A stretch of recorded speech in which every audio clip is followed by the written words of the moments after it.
세상의 대쟁투 가운데서 주께서 부족한 저희들을 주의 병사로 쓰시려고 오늘도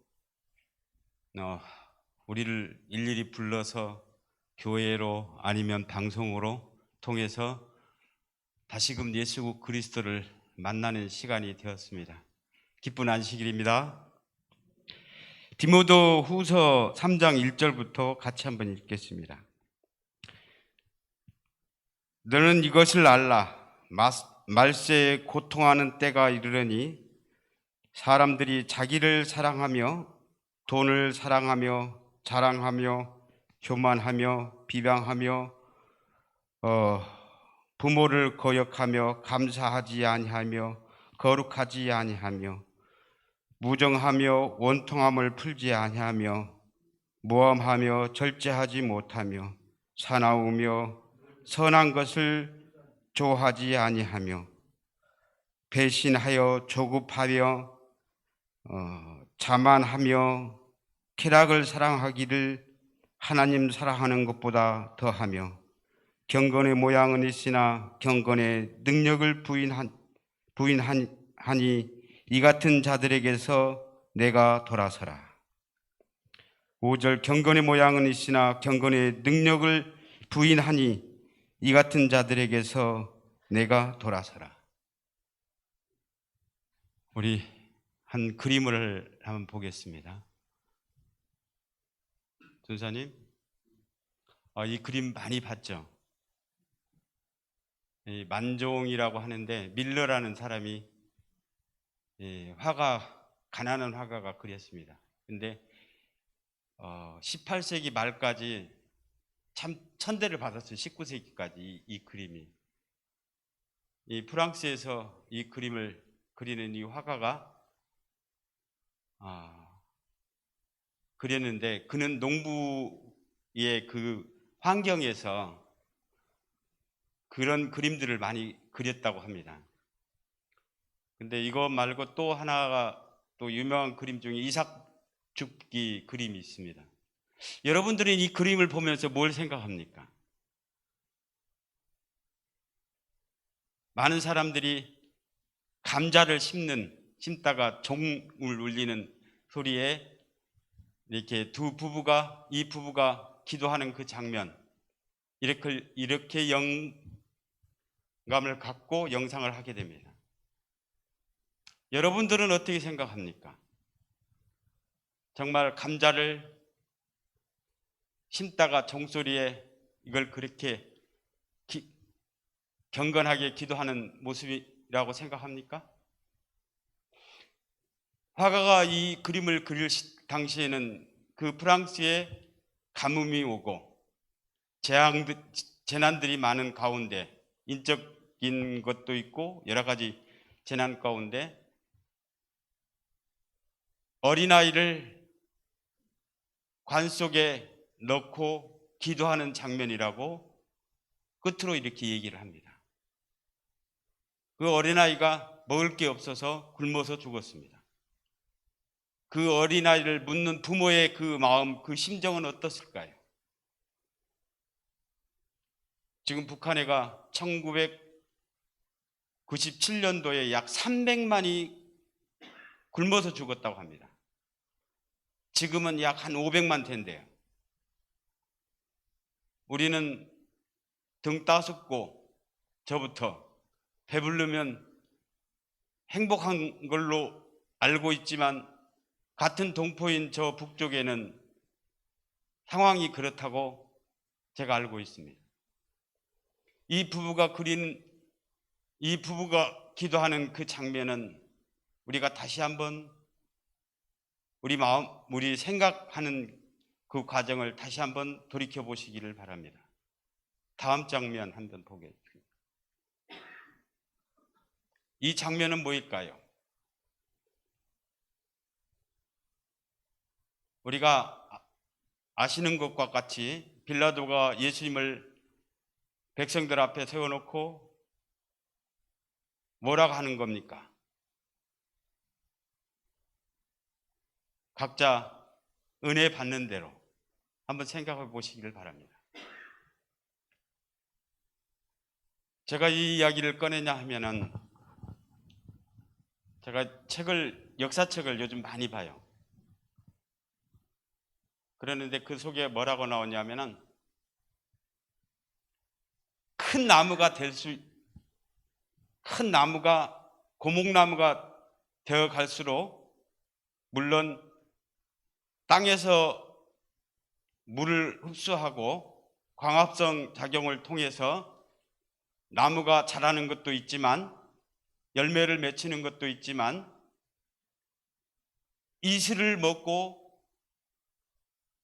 그 나무가 그 자리에 존재한다고 그렇게 적혀 있는 것을 봤습니다.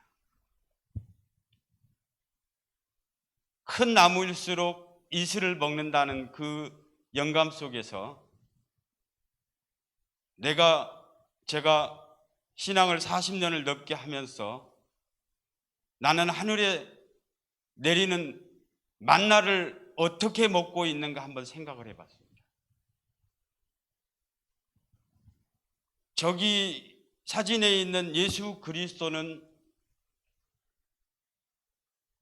그때 당시 4000년 전에 아담과 하와가 범죄했을 때 여자의 후손이 뱀의 머리를 상하게 한다는 그 예언을 그들이 믿는 하나님을 앞에 두고 십자가에 못 박게 하소서 그랬습니다.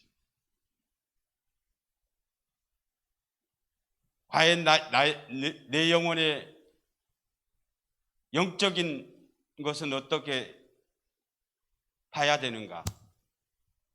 한번 생각해 봐야 됩니다. 내가 정말 예수 그리스도를 어떻게 믿고 있고 그분이 나에게 말씀하신 대로 진리로 자유함을 참으로 찾았는가?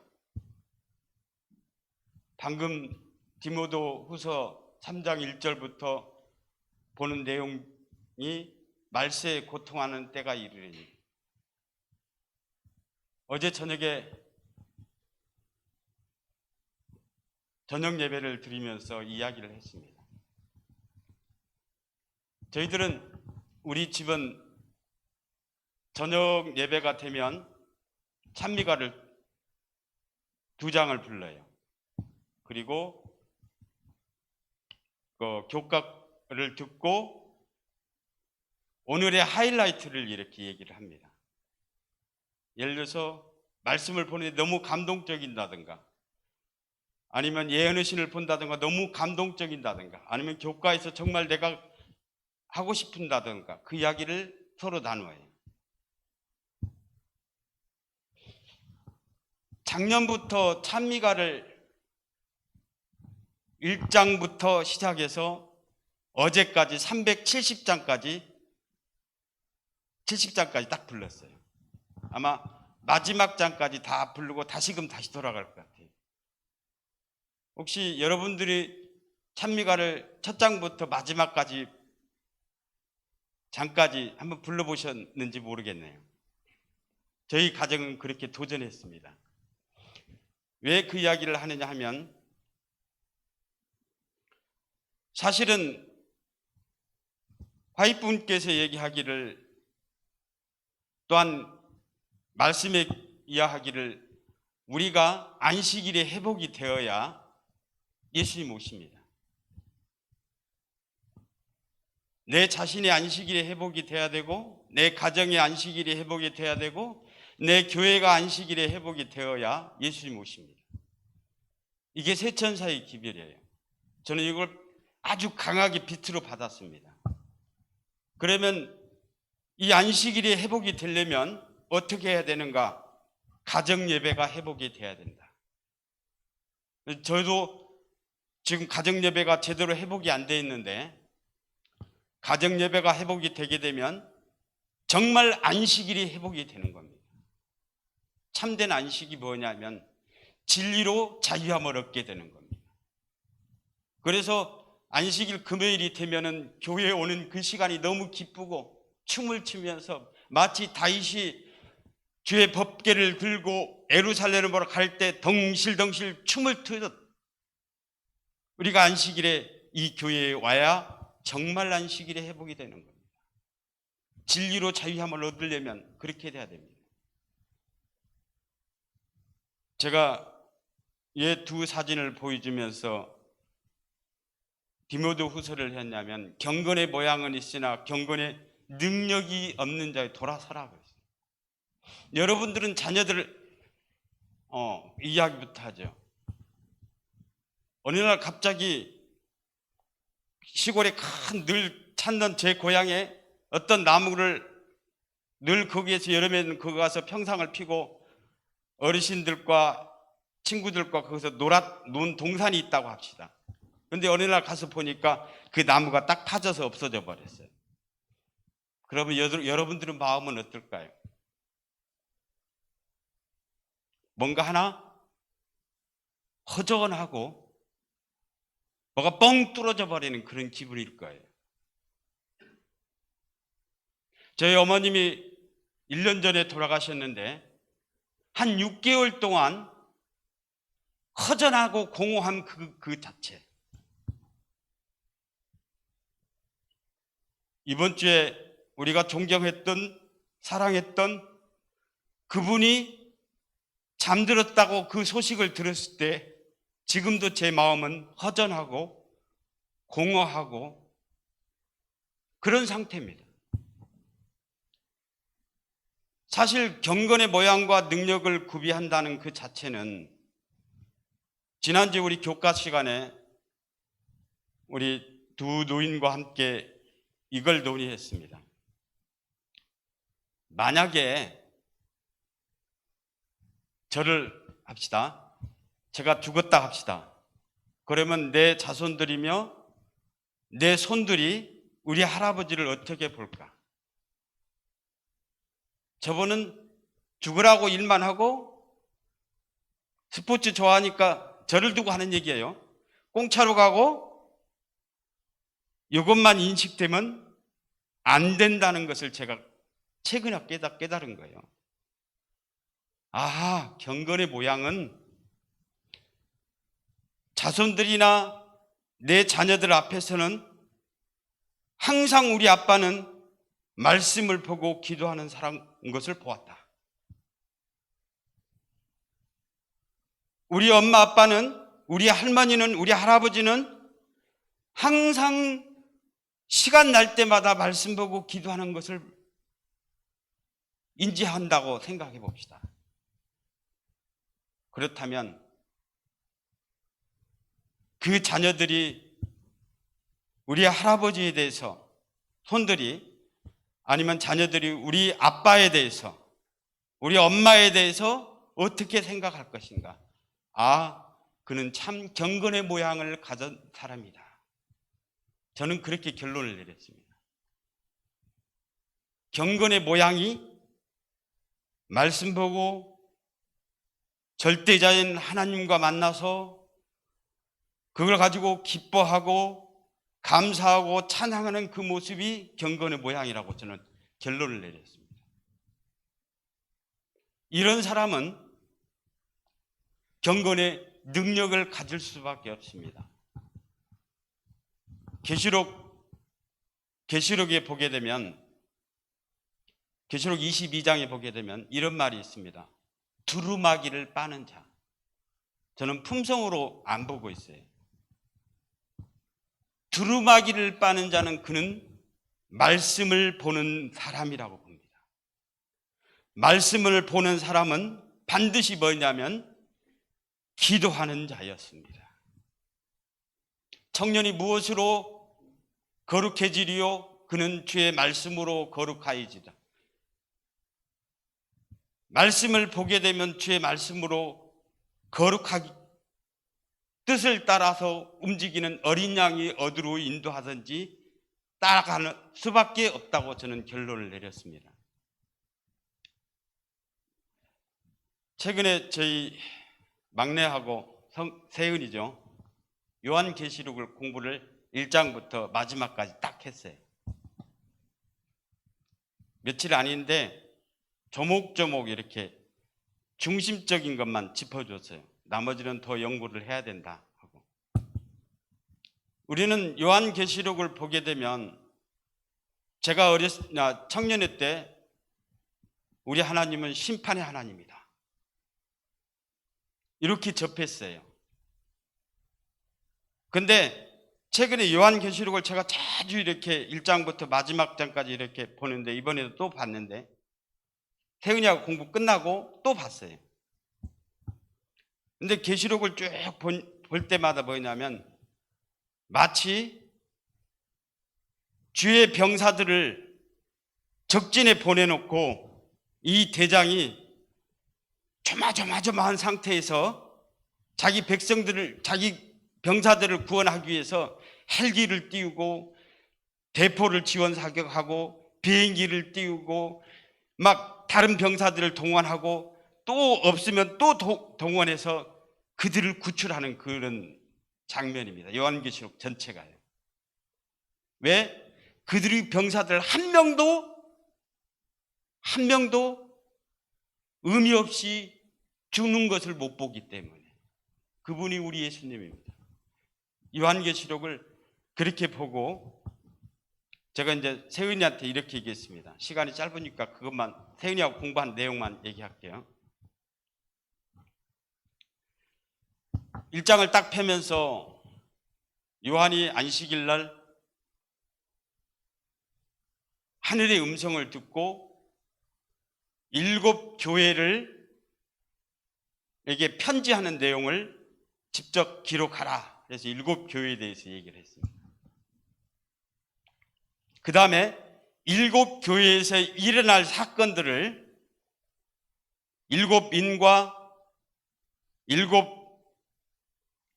나팔과 7 재앙을 하나로 봐라. 한 사건이다. 그것은 어린 양이 어디로 인도하던 제가 이 요한계시록을 공부하기 전에 요한복음을 세은이하고 방학 때 한번 띄었거든요, 작년에. 그래서 세은아, 이 요한복음은 세상 죄를 지고 난 하나님의 어린 양인데 요한계시록은 계속 하나님의 어린 양에 대해서 얘기 나온다. 그분이 대군의 왕 중의 왕인 그분께서 직접 자기 백성들을 데리고 한 명도 나고자 없이 끌고 가려고 한다. 근데 그 내용들이 어디 있냐면 말씀에 돼 있다. 두루마기에 있다. 이 두루마기 말씀 속에서는 너를 살아 움직이게 해서 그 모든 7가지 사건, 7 교회에서 일어나는 모든 사건 속에서 네가 예수님의 이름으로 주인공이 될 것이다. 그러면서 7 재앙까지 이야기를 다 했습니다. 하면서 이 속에서 해야 할 일들이, 네가 해야 할 일들이 무엇이냐면 요한계시록 14장 이야기다. 자, 사단의 무기를 봐라. 13장의 사단의 무기는 하나님의 네 계명을 없애려고 한다. 네 계명이 뭐예요? 우상을 섬기지 말라. 우상을 만들지 말라. 주의 이름을 망명되이 일컬지 말라. 안식일을 기억하여 거룩히 지키라. 사단이 이것을 없애려고 한다. 이것이 없어지게 되면 하나님의 사랑은, 하나님은 악한 하나님이다, 이렇게 드러나게 되니까 하나님은 사랑의 하나님이라는 것을 보여주기 위해서 이 네 계명을 우리에게 주셨다. 이 네 계명은 하나님을 사랑하게 되면 이 네 계명은 자연스럽게 지켜진다. 그러면서 13장의 사단의 무기와 14장의 하나님의 무기를 가지고, 우리는 하나님의 무기를 가지고 싸워야 된다. 봐라, 14장에 여기 봐라. 여자로 더럽히지 아니하며 입에 거짓이 없으며 어린 양이 어디로 인도하든지 따라간 자 14만 4천이라.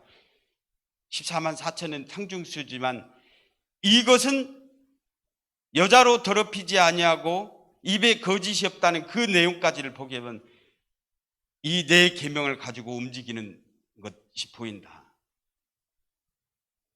그러면서 세인이한테 얘기를 했어요. 너는 이 일을 가지는 자다.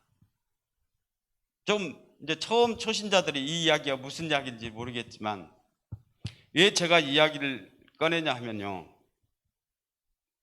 사단은 끊임없이 아담과 하와가 범죄한 이후로 지금까지도 앞으로도 계속 우상을 만들어요. 우상을 만들어내는데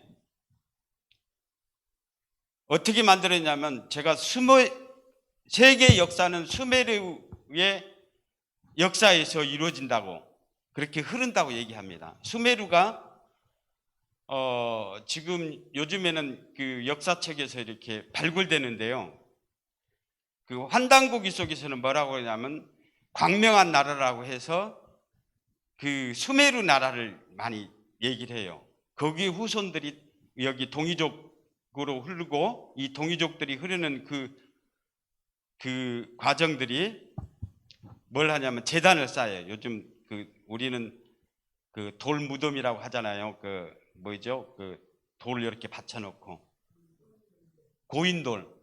근데 고인돌이 우리나라만 제일로 많다고 그렇게 알았는데, 최근에 제가 책을 보니까 이스라엘에도 고인돌이 있어요. 이스라엘 예루살렘 그 책이 보니까 주변에. 그래서 이스라엘하고 우리나라는 아마 수메르에서 같이 나왔지 않느냐 그렇게 생각이 돼요. 왜냐하면 갈대 우르에서 누가 나왔냐면 아브라함이 나왔거든요. 그 수메르 속에 한 도시 갈대 우르거든요. 터울이라는 도시 속에 용산에서 아브라함이 살았다면 거기서 아브라함을 불러냈거든요. 근데 수메르가 어떤 신을 숭배했냐면 이상한 신을 숭배하는 것 중에 뭐냐면 별들의 신을 숭배합니다. 그래서 우리나라 보게 되면 음양 오행을 하는 어떤 큰 저게 붙어 있지만 모든 것들이 별들의 어떤 잔치라고 봐야 되나? 그렇게 흐르더라고요. 그래서 우상들이 엄청 많아요. 그 수메르라는 나라에 뭐 달의 신, 물의 신, 해의 신, 바람 신, 산의 신, 뭐 신들이 엄청 많은데, 제가 이제 결론을 짓고 마무리를 짓겠는데요. 저 저녁 예배를 드리면서 어제 저녁에 그 얘기를 했어요. 디모데 후서 3장 1절에 말세에 고통한 때가 왜 고통이 있냐? 부모를 거역하며 쾌락 사랑하기를 하나님보다 더 사랑하며, 그 여러 가지 있잖아요. 질투하며 교만, 다 우상이었습니다. 제가 그걸 뼈저리게 느끼는 거예요. 이게 오늘날 우리의 우상이 그것이었구나. 그래서 고통을 느끼는구나. 우리가 여기에서 벗어날 수 있는 것은 경건의 모양과 능력입니다. 여러분, 저와 여러분과 함께 제게 비춰준 빛을 한번 소개합니다. 다시 한번 얘기합니다. 경건의 모양은 말씀 보는 것과 기도하는 것입니다. 능력은 말씀을 붙들고 기도하는 사람입니다. 그분은 반드시 성령께서 인도하십니다. 그는 어린 양이 어디로 인도하든지 따라가는 자입니다. 제가 그렇게 결론을 내렸어요. 어린 양이 어디로 인도하든지 따라가는 자는 어떤 사람이냐면 두루마기를, 요한계시록 22장의 두루마기를 빠는 자였습니다. 그 말씀을 찾아서 움직이는 자였습니다. 그러면 순간순간 아까 제가 얘기했죠. 큰 고목나무가 이슬을 먹고 살듯 성령의 역사로 우리의 모든 삶이 순간순간 하나님께 영광이 되는 삶을 살지 않느냐, 그렇게 간증해 봅니다. 저와 여러분이 그런 삶을 살기를 예수님 이름으로 기도합니다. 기도하겠습니다.